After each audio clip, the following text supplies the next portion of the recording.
Shalom, this is Reverend John Farrad, and I wanted to welcome you to the Gospel according to Moses, Genesis, and we're lesson 41. And just as an aside, for those of you that are listening to these podcasts, each podcast at the website, I have a picture that is related to the lesson, which is a pictorial introduction to the lesson.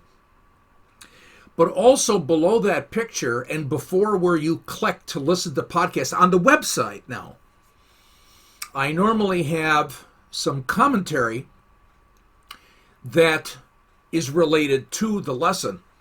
And sometimes there's some really interesting links that I've given you to other resources to further your study in the specific lesson, or there could be pictures to actually take a look at that relate to the geography of the events that we're talking about. So I wanted to let you know that. That's for everything I do, every podcast that I do, even the videos that I do. Videos will have some short commentary to relate to the lesson that I'm dealing with in the video. So if you go to the website, again, it's www.lightofmenorah.org. And like I said, that's all one word. And menorah is spelled Menorah. So if you go to the website, www.lightofmenorah.org, and you were looking for this lesson, lesson 41, in the Gospel according to Moses, Genesis, you'll see a picture, a really awesome picture of the Dead Sea area in a sky that's all cloudy and dark and gloomy. But underneath there is, again, commentary with regards to this lesson and a number of links and so on that's for every lesson. So you can always come back to the website and check that out. So in this lesson 41, we're going to be talking about why do Lot's daughters believe that there are no men left on the face of the earth. This is in Genesis. We're going to be finishing Genesis 19, starting in verse 30 and going to verse 38. Their belief led them to raping their father's Lot. I mean, they got him drunk. And the Bible basically says, you could take it and we'll be looking at that in these verses. Lot didn't even recognize what was going on. He was so blitzed. It's almost as if the girls were saying this is the only way we can preserve our family.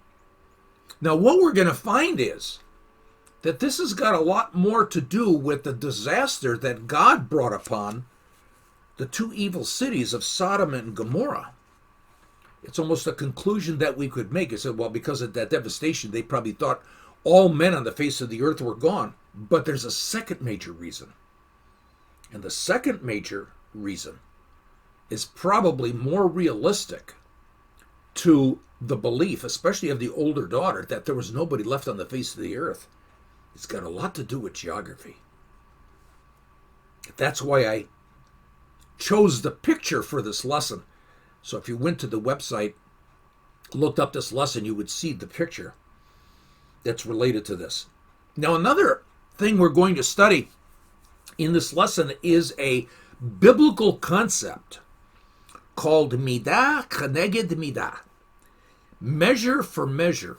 Some people might say it means what goes around comes around. And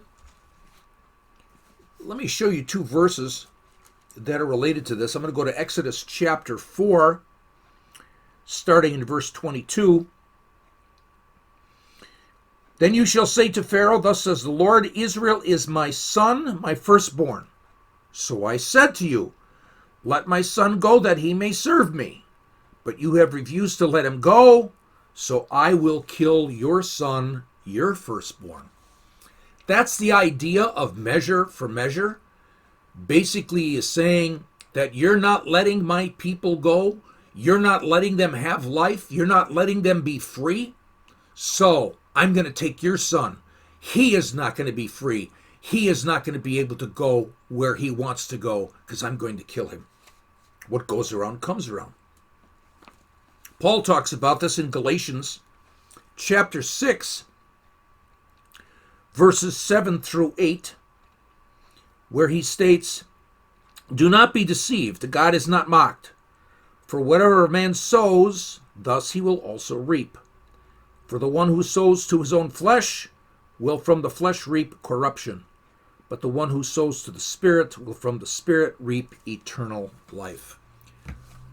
So another way of looking at midah, keneged midah, measure for measure, is that one reaps what you sow. If you sow peace, you will reap peace. If one sows violence, you will reap violence upon yourself. And it seems to be a truth established by God amongst men. A condition like the wind, the sun, the rain, a condition that's just natural to our lives. And what's interesting is we're going to see that midah, keneged midah, measure for measure, is related to this lesson. It's related to these awful events between Lot and his daughters. How? Let's go see. And let's go see how this relates to us, even in our day right now. Come, let's go study.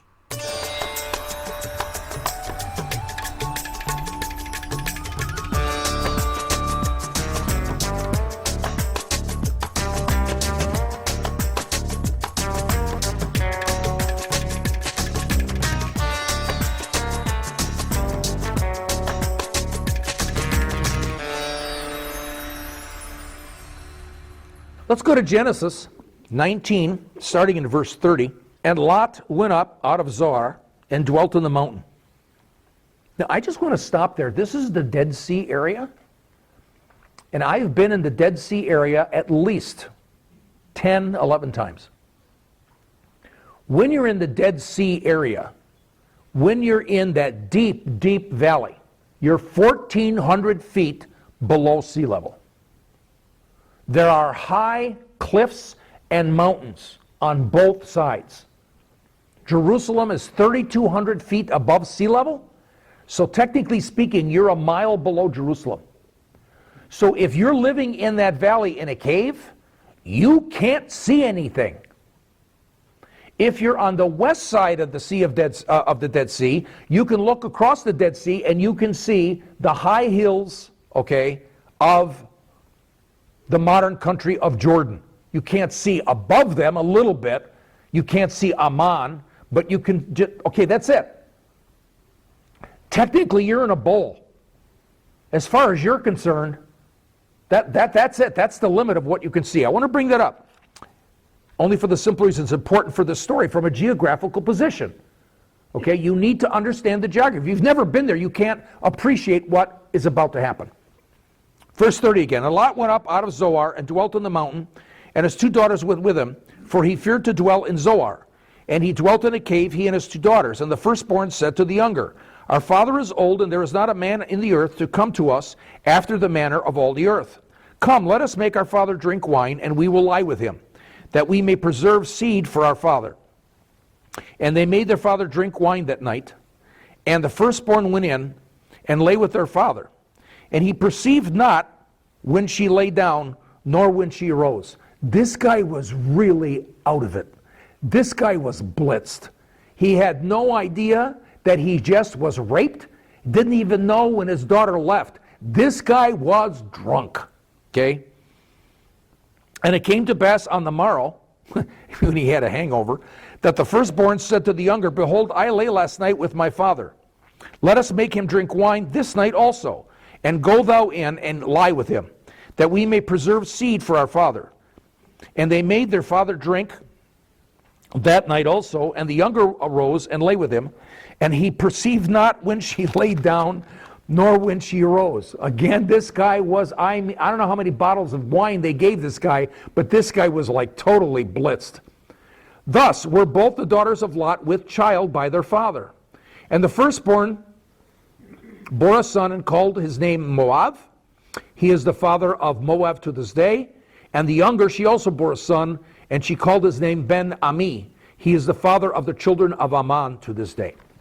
Now, for us in the 21st century, in our Victorian sensibilities, this is not a nice story. Okay? Matter of fact, Dennis Prager was sharing that when they got to this story in the yeshiva, so he was in, I don't know, middle school or whatever, and they're studying the Torah. When they got to this part, the rabbi said, okay, let's go to Genesis chapter 20. They would just skip this, because this is rape, this is incest, and it's just awful, okay? The other thing about our 21st century sensibilities also, I find this really interesting, because I was studying the word wine in there, and it's really interesting that there are certain denominations in the Christian church who say that the Torah, okay, condemns drinking wine. Okay? And I've got their statements and that type of stuff, and they go through lengthy books and so on to try to prove that you should not drink wine. Do you understand that the Jewish people absolutely believe the opposite? Rabbis say there is no restriction, none. There is no restriction in the Torah where it says thou shalt not drink wine. None. Now, the Torah would say drunkenness is not a good thing. Look what it did to Lot. Okay? I find it interesting that this is a Jewish book, and in Judaism they say there's nothing wrong with drinking alcoholic wine. And that's exactly what they have on Shabbat, Friday night. It's very interesting. Dennis Prager had mentioned that what he finds is that those men, religious men that he knows, and religious women that he knows, that really observe Shabbat, to probably have their glass of wine, hardly ever drink wine at all at other times. They might have a glass or two, but others who do not practice the Shabbat and do not see that this is part of a very special ritual, very easy for them to become alcoholics. Very interesting. Jewish perspective, Christian perspective. We have these Victorian sensibilities and we try to justify. Seriously, it's amazing how we justify. Don't drink, okay? Not in Judaism, not among the Jews. They think we're silly. They said, no, they drank wine. Hello? So I find that interesting. But our other Victorian sensibilities, incest, drunkenness, rape. The girls raped their dad. Matter of fact, the Hebrew is, I laid my dad. So, I mean, you know, she's a good lay. So all of a sudden one of the daughters said, Daddy was a good lay. I mean, that's what's going on here. I mean, it's really gross language. But consider what the girls were thinking. Now here's the idea. What were the girls thinking? Where were they? They're in this deep, deep valley. If you've never been there, you have no comprehension of what they're dealing with. Oh, they're in a little cave on a mountain. No, they're not. There's mountains everywhere, and they go up. Imagine that, a mile up. And they're in a cave someplace down in the Dead Sea area, the Dead Sea Valley. And what did they just experience? An entire landscape totally wiped out, burned, okay? And so all of a sudden, what does the Torah say? Not your opinion, not rabbinic opinion. What does the Torah say? They're dwelling alone in a cave. Disaster and devastation is all around. Like I said, visit the Dead Sea area, or actually Google that and take a look at the Dead Sea area. You can't see anything. And then in verse 31, we read the following. In verse 31, and the firstborn said to the younger, our father is old, and there is not a man in the earth to come into us after the manner of all the earth. Now this is interesting because the word there is beit, with an apostrophe, aretz. And so here, what we've got, there's not a man, okay, in the earth, dwelling on the earth, upon the earth. You see, saying there's not a man in the earth makes no sense. That sounds like there's a guy buried 10 feet under the ground, okay? So the better translation is there's not a man who lives upon the earth who can come to us. It's upon the earth. You live upon the earth. I wanted to note that because, again, here's that preposition bait, and it doesn't mean in all the time. Here it's upon, okay? Now in the Torah, so there's no man upon the earth. Now in the JPS Torah commentary, and in Gesenius, and in Dr. Creed's book, let me go into Creed's book, and here's what's going on based upon what we just read. The daughters of Lot apparently believe the destruction of the plain is to be a universal catastrophe. If you know the geography of the Dead Sea area, you can understand. You can't see anything else. They're 1,400 feet below sea level. They can't see anything except destruction. They can't, again, you have to be there to understand the geography.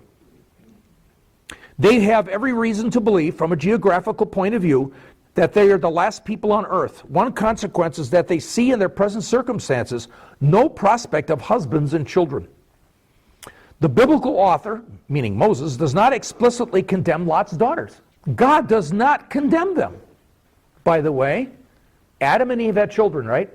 And they got married and had children. So if they got married and had children, they had incest, right? God didn't condemn them. You understand their motive? Okay? They don't know it. First, the daughters resort to deception to get their way. Undoubtedly, Lot would not have been a conscious party to such an act. Why did they have to get him drunk?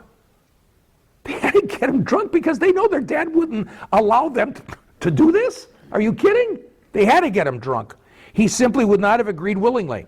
And secondly, throughout the entire passage, the girls remain nameless. And at the end, they disappear from the biblical record. Gone. So God does not condemn sexual incest at this point from their perspective, okay? It's incest, no doubt about it. But we have to understand their statement. Like Adam and Eve and their kids. But what's even more amazing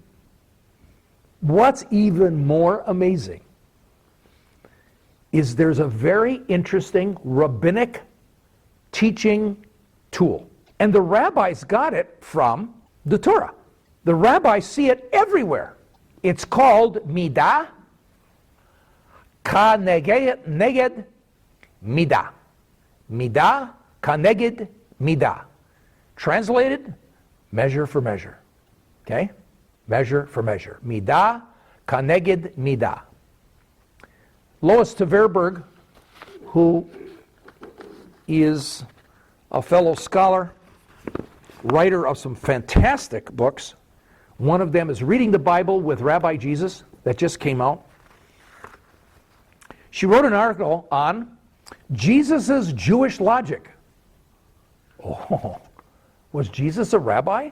Was he Jewish? Yep. Did he use measure for measure all the time? So therefore he's like a rabbi in his just as day. So we have to understand this concept of midah kaneged midah. So quoting from her article, the rabbis noticed a pattern throughout the Bible. They read that the consequences of a sin, here it is, the consequences of a sin often fit the crime. Measure for measure. Several places God says so very explicitly. Okay? So the crime, consequences of sin often fit the crime. So this is Exodus 4, 22 to 23. Exodus 4, 22 to 23. Say to Pharaoh, this is what the Lord says, Israel is my firstborn, and I told you, let my son go, so that he may worship me. But you refuse to let him go, so I will kill your son. Try to kill mine, I'm going to kill yours. Or that's the consequences. It was my firstborn, so I will kill your firstborn. There's the consequence. Here's another one. Do not take advantage of a widow or an orphan. If you do, and they cry out to me, I will certainly hear their cry. My anger will be aroused, and I will kill you with the sword. Your wives will become widows, and your children fatherless. Okay? That's measure for measure. Now this fits the events we're dealing with. Lot gave his daughters to be raped. Disgusting, vile, awful. And his daughters raped him. That's measure for measure. You'll find this so many different places. Midah keneged midah. in the JPS Torah commentary, Sarna writes about this. He doesn't call it midah, keneged midah, measure for measure, but he does bring it up. The two sons are born to the two girls, okay, Moab and Ben Ami, and nothing more is heard of Lot. His story ends on an inglorious and ironic note. At the beginning of the chapter, he was willing to let the virginity of his daughters be forcibly defiled without even informing them in order to save lives. Now, this is interesting. They actually put all of this through. Listen. To let their virginity of his daughters be forcibly defiled without even informing them in order to save lives. Now, in order to save lives, in order to maintain life, his daughters have lost their virginity by forcing themselves upon him without his knowledge. I mean, it's exact. Three concepts and three concepts in terms of the idea of measure. Now, one of the things that we have to be careful about in the Pirkei Avot, which is called the Wisdom of the Fathers in the Mishnah, there is that statement by Rabbi Avtalion, where he says, scholars be cautious with your words, for you may incur the penalty of exile and be banished to a place of evil waters. The disciples who follow you there may drink and die, and consequently the name of the Lord will be desecrated. So, Lois is saying, let's be careful here, teachers. Okay, be careful how you look at, okay, this idea of midah keneged midah, measure for measure. So, going into Lois's article, here it is, reading her statements. It might be tempting then to assume that all our problems come from midah keneged midah. All of our problems. God giving us our just deserts for some sin in the past. But both the Old and New Testament loudly disagree. Job's friends applied this logic to tell him that his suffering must be the punishment for some sin. Remember that, if you ever read Job? But when God finally entered the scene, he declared that they had not spoken of him rightly. No, it wasn't that at all. The underlying message is that we shouldn't use this logic on each other and look for reasons why others suffer. Be careful. If a needy person comes to you for help, you might be tempted to ignore them because of their bad choices. You see, that needy person must have sinned, okay, to be in their circumstances. But when you do this, you invite God to ignore your problems. Measure for measure. There's the interesting thing. That's an interesting way of looking at it. You're saying measure for measure. Here's a needy person, whatever that need might be. I'm not going to even bother to help them, only for the simple reason that their need comes from some sin, some awful thing they've done in the past. Where God might say, oh, really? You're not going to help them? I'm not going to help you. Now, that's no guarantee. I'm not trying to say that God is going to say that, but you could say that's probably the stronger way of looking at it. Don't do midah keneged midah on another person, because all of a sudden it might come back to haunt you. There was one rabbi in the 18th century who put it this way: when a poor man asks you for aid, do not use his faults as an excuse for not helping him, for then God will look at your offenses, and he's sure to find many. Measure for measure. This is central. This concept is central to Genesis 18 and 19. We have gone through 18 and 19, and I want you to hear what we've gone through. Leviticus 19:18, love your neighbor as yourself. Leviticus 19:34, love the stranger as yourself. Oh, love your neighbor as yourself, love the stranger as yourself. Therefore, treat a stranger as your neighbor. Jesus does the parable of the Good Samaritan. The Samaritans, okay, were hated by the Jews, and the Jews hated the Samaritans, okay, more than they hated Jesus, more than they hated the Romans. That's how awful their relationship was. And what did that Samaritan do to the Jewish man? Helped him, nursed him, actually spent his own money to take care of him. What's Jesus saying? Is he changing Leviticus 19:18? Nope. The Samaritan totally disliked the Jew. The Jew, who was on the verge of death, totally disliked and probably hated the Samaritan. Love the ones you hate as your neighbor. Love your enemies as your neighbor. Love those who disagree with you. Love those who oppose you. Jesus doesn't make it easy. I like Leviticus 19:18. Love your neighbor as yourself. See, I don't have to love you. You're not my neighbors. Okay? Rick's my neighbor. That's it. And a bunch of deer on the other side. No. Goes on. Leviticus 19:34. Love the stranger as yourself. Oh, strangers. Well, you guys aren't strangers, so I don't have to love you. But you're friends. Your fellow brothers and sisters, so that's a given. But Jesus, treat your family, your neighbor, strangers, and those who oppose you, dislike you, and your enemies as yourself. Wow. That's measure for measure. You've heard it said, what's the golden rule? Do unto others as you would have them do unto you. That's measure for measure, in a good way. For us, we live in a decadent society with evil all around, and we have people around us that we disagree with. We have people around us that we would want to avoid and just kind of not be around. But in this culture, it's as if God is saying we've got to stay the course in our walk with Yeshua. We don't compromise our faith one iota, not one. We stand firm in Messiah Jesus. Stand firm. But we treat all people of all cultures, of all races, of all religions, of all sexual preferences, of all political persuasions, as you would want them to treat you, measure for measure. That's not easy. This really hit me, because all I teach is a bunch of you wonderful people. For the most part, we agree 99% of the time. Joe's shaking his head. But still, the concept is we love each other dearly. You've heard this. This is classic measure for measure. Classic. Our Father who art in heaven, hallowed be thy name. Thy kingdom come, thy will be done as on earth as it is in heaven. Give us this day our daily bread, and forgive us our trespasses as we forgive those who trespass against us. If you take that from the English to the Greek and the Hebrew, number one, and you take it to the culture of 2,000 years ago, and you say, how did they hear it? This is how they heard it. Okay? Forgive your debtor in such a way that you will be forgiven the same way by God. Oh, careful. Did you hear with that? In other words, forgive those who sin against you the same way you want to be forgiven by God. So you're going to forgive them halfway? Okay, measure for measure. God will forgive you halfway. Forgive those who sin against you, so that God will forgive you in the same way. The way you forgive others, God will do the same to you. Measure for measure.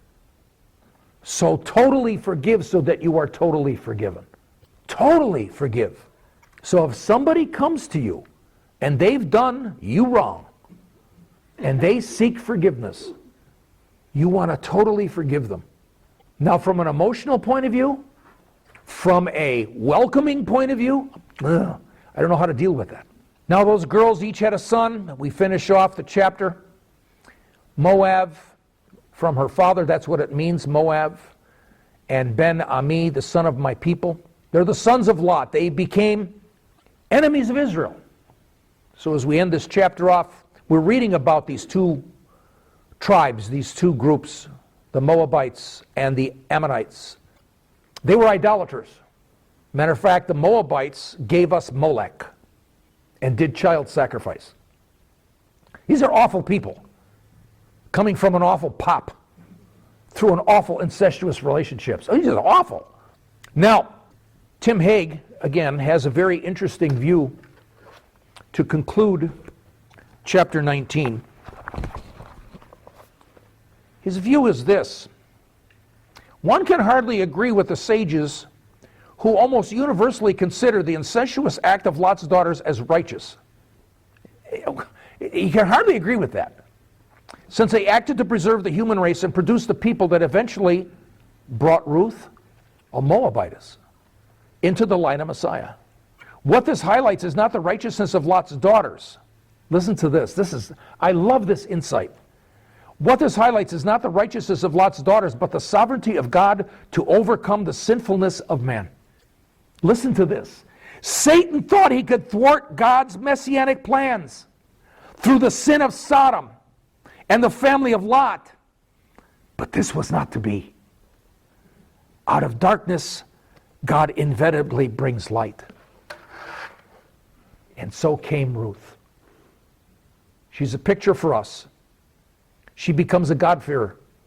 She says that the God of Abraham, Isaac, and Jacob will become her God.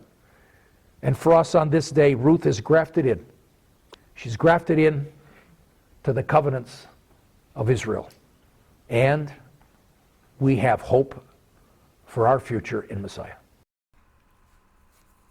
So we conclude lesson 41 with understanding that there are some synagogues, maybe not all, where these verses, Genesis 19, verses 30 to 38, they skip over these events of Lot and his daughters. They're too awful, they're too evil. Incest, drunkenness to excess, and rape. I mean, his daughters raped Lot. There are difficult events for sure. But it's amazing, once again, out of such depravity, out of such evil, out of such awful conditions, comes Ruth. And out of darkness comes light, out of evil and depravity comes good, and saneness and shalom. Ruth, an ancestor of the Messiah. Wow. In lesson 42, we're going to be dealing with Abraham and Sarah. Just to give you an idea, if you check Genesis 17:17, you're going to find that Abraham is 10 years older than Sarah. And the events that are about to happen in Genesis chapter 20, where Sarah and Abraham encounter the Philistine king Abimelech. Abimelech is actually how you pronounce it, but Abimelech. It is likely that Sarah is probably close to 90, because shortly thereafter these events, she gives birth to Isaac, and she gives birth to her son Isaac when she's 90. So it could very well be she's 88, 89, 90, probably 90. Now, the point I want to make is Abraham and Sarah lie again, because they think Abimelech is going to take Sarah and kill the husband, kill Abraham. So if Abraham says, hey, tell Abimelech, if they take you, that I'm your brother, well, he's not going to be killed because he's not the husband. And again, if you have to go back to the first time we looked at this in previous lessons, back in Genesis chapter 12, where indeed there seems to be a view among kings, pagan kings, especially like Pharaoh or Abimelech, that they had a right, because they almost considered themselves gods on earth, to have rights to any woman that they wanted, to do anything that they want. And so indeed, even Abraham says, I don't believe there's a fear of God in this place. But it's fascinating on this. Sarah was 90 at this time. Now, the only time the Bible says that Sarah is beautiful is back in Genesis chapter 12, right before they head down to Egypt, and she was 65 at that time. 65, because Abraham was 75 when they entered the promised land. Now, this is 25 years later. Orthodox rabbis in their commentary said, well, God restored her beauty. Again, here's a question. It's 25 years later. Abimelech has Sarah. There is no mention in Genesis 20 about Sarah's beauty. That was way back 25 years prior to this. So the rabbis are using midrash, which is their way of looking at a question that the Torah brings up that's unanswered. And so they fill it in with their own opinion. Well, very interesting to have your own opinion, your own view, but just because of what a rabbi says doesn't necessarily mean that it's true at all. So it's really fascinating to try to come to grips with this. I mean, Abimelech is the king. He could have any woman he wanted. Very interesting. The second thing, though, is like Abraham says in Genesis 20, he did all this. He lied, especially when Abimelech seems to be a kind of a good guy. It seems like he did fear God. I mean, not fear God. He probably didn't know the God of Abraham. But it seemingly he tried to live a life that we would consider trying to do the right thing. But Abraham said there was no fear of God in this place, or at least that was Abraham's view. Now, what's fascinating is, does that imply that Abraham and Sarah, they're going to lie and try to avoid these people and not have any relationship with these people? In other words, for us, is the message is stay clear of them, stay clear of non-believers? Doesn't make sense in terms of the light of Jesus' words. You remember in Matthew where Jesus says, you've heard it said, love your neighbor and hate your enemy. But I say, love your enemy and pray for those who persecute you. It's like Jesus is saying, no, you don't avoid even your enemy. So we'll take a look at this more in lesson 42. So I'll see you then. Shalom.